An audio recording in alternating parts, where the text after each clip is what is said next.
Lesson 3. Resurrection. A. J. Cronin. Introduction.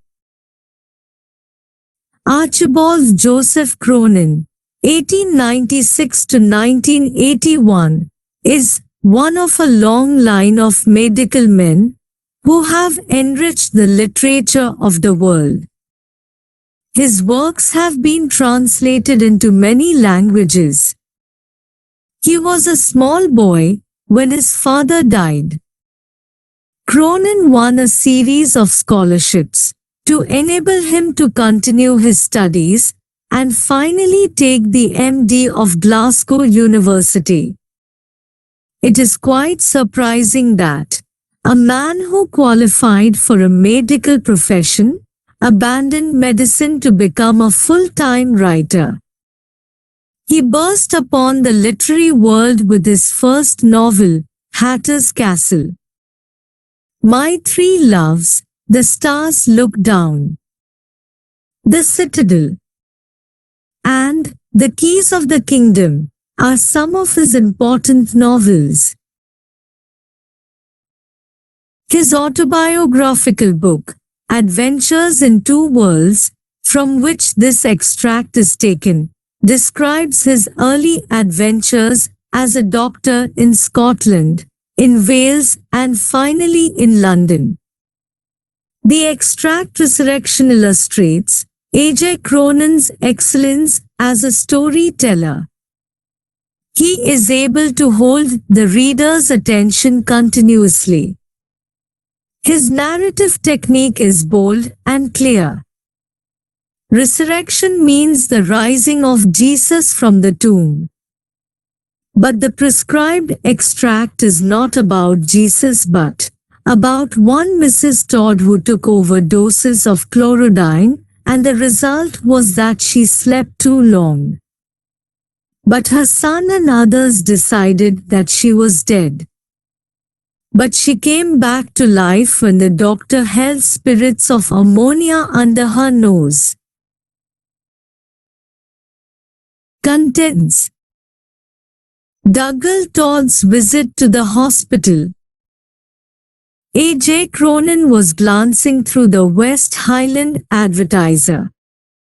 He had fewer consultants on that day. Dougal Todd, the village painter and carpenter, dropped into the room for consultations. He had bad teeth and scanty yellowish-red hairs on his head. Todd's accent had all the peculiarities and eccentricities of his local dialect. The author had to translate it. Todd explained that his 80-year-old mother was weak and too poor. Dougal had insured her life in a society or two.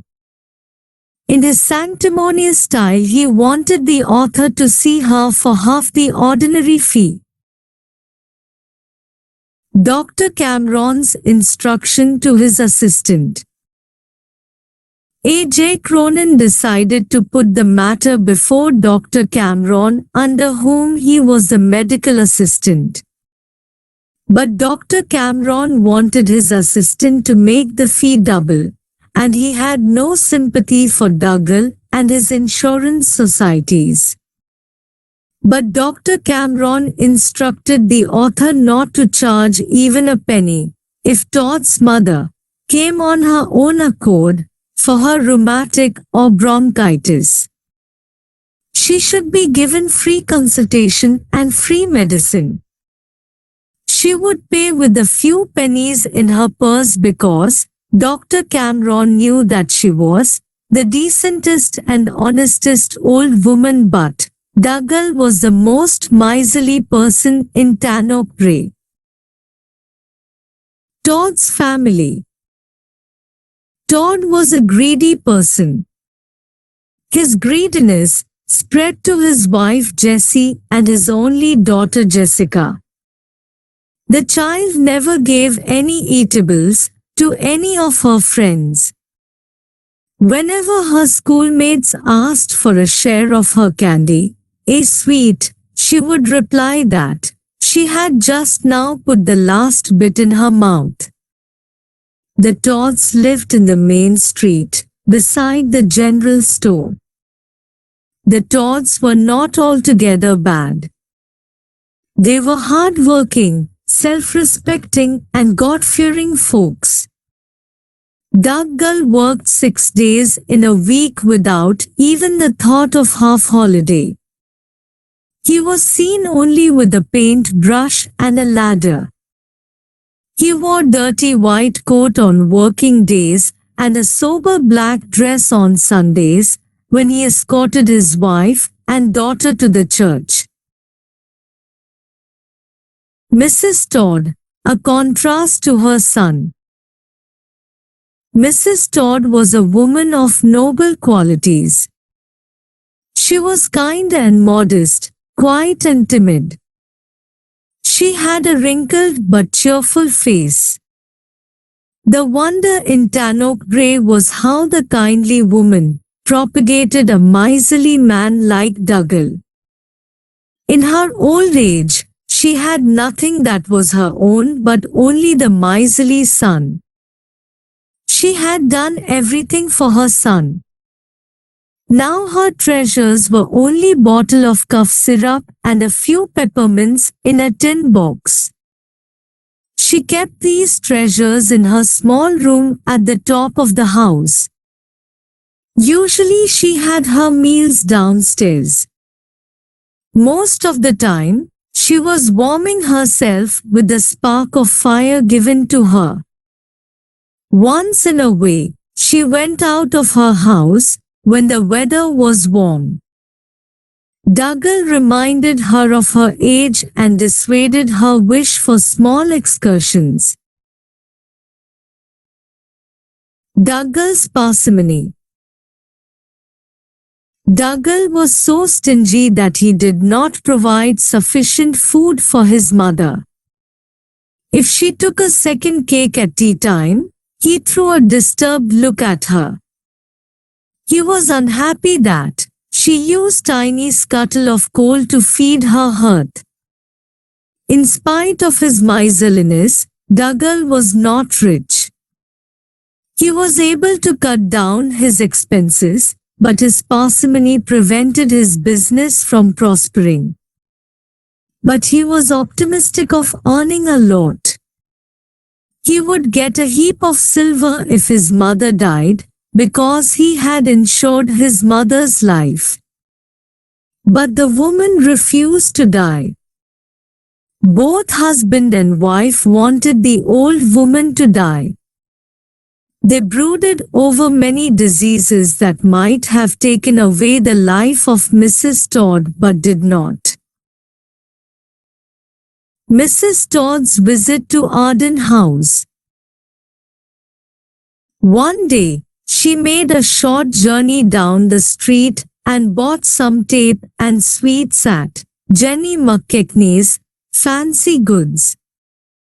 On her way back, she called on the author at Arden House and, after getting cough syrup for her wheezing, she reached her room.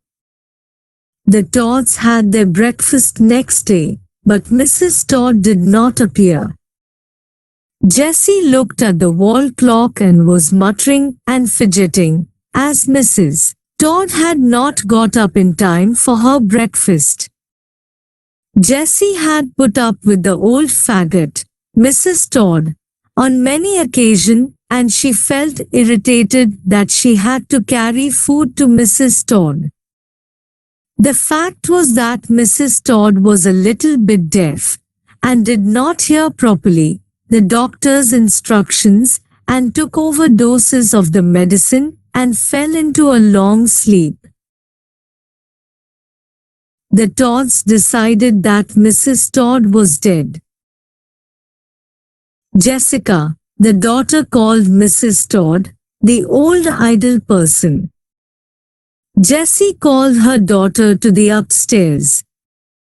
With a piece of cake in one hand, she bounced the upstairs. Mrs. Todd's body was stretched stiff like a rod. The old woman lay on her back with her mouth fallen open and her cheeks fallen. Dougal lifted his mother's hand, but it slipped out of his grasp and fell stiffly on the bed. He was sniffing and whining for his dead mother. Jessie consoled him that it was God's wish and that she did her best for her. After all, she was an old woman and had to die one day or other, and she had a peaceful end. So Jessie wanted her husband to maintain composure. Dougal's meeting with Janet. They thought that Mrs. Todd was dead. Jessica reminded Dougal of the doctor's certificates, the undertaker to see, and the insurance.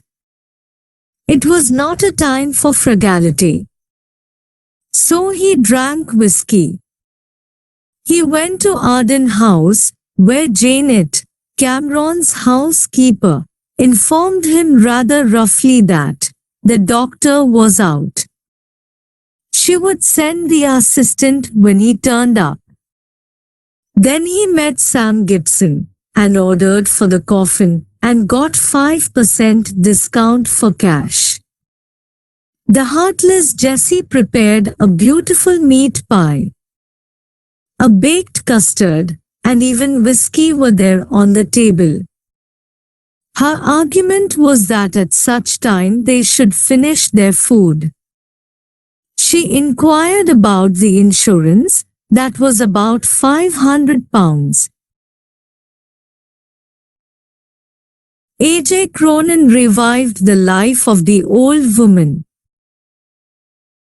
Cronin dashed for the house of the Todds as soon as he returned. Cronin was so upset that the old woman should have died so soon after consulting him. The other members did not accompany the doctor to the room. No sooner did he enter in than he saw the chlorodyne mixture bottle, from which she had emptied 1/3 of the total quantity. But her pulse was normal and the pupils of her pinpointed. A faint smile flickered across the face of the author. He took a vial of strong spirits of ammonia and held it under her nose, and then the dead woman sneezed. A grand dinner for the dead woman.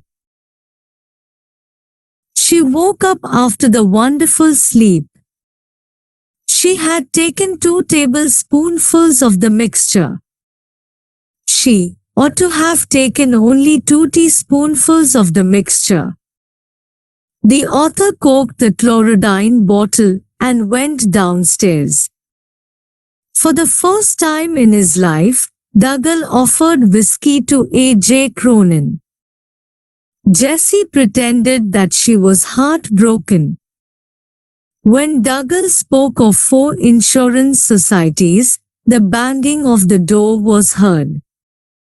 They shivered and trembled at the sound of someone coming downstairs.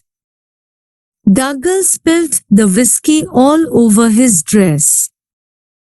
Mrs. Todd was extremely hungry and began helping herself to steak and pie, and it appeared as if a grand dinner was prepared for her. The author left the house when she began to eat with a rare good appetite. Conclusion. This essay, Resurrection, deals not with the rising of Jesus from death.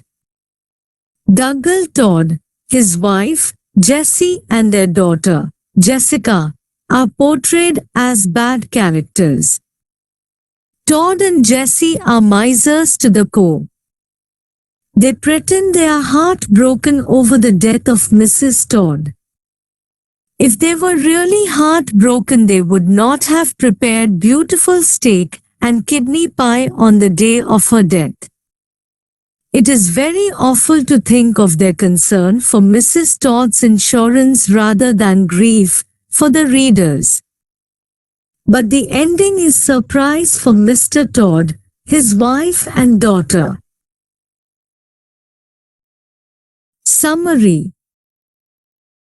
This story is not about Jesus Christ and his resurrection, though the title comically suggests it. The story is about a miserly Todd family. Todd, his wife Jessie, and their daughter, Jessica are quite miserly. Todd had insured his ailing mother's life with different insurance societies, and all the time, he kept thinking on the large sum of money he will gain on his mother's death. The entire family always dreamt of imaginary ailments that would kill the old woman, but the old woman continued to be hale and hearty. The only problem the old woman had was her continuous cough. One day the old woman goes out to buy herself medicines and gets back home. The next day, she consumes an overdose of chlorodyne, as she was deaf and did not listen to the instructions of the doctor properly. This overdose makes her fall into a long sleep. When the old woman does not wake up in time for her breakfast, the whole family assumes that she is dead. The doctor is called for, and he arrives to find out the mistake and gives the old woman a strong inhalation of ammonia, which makes her get up from her slumber. Meanwhile, assuming that the old woman is dead, Todd already had invited the insurance agents for the money. When they come, Todd had to pretend that he was heavily drunk.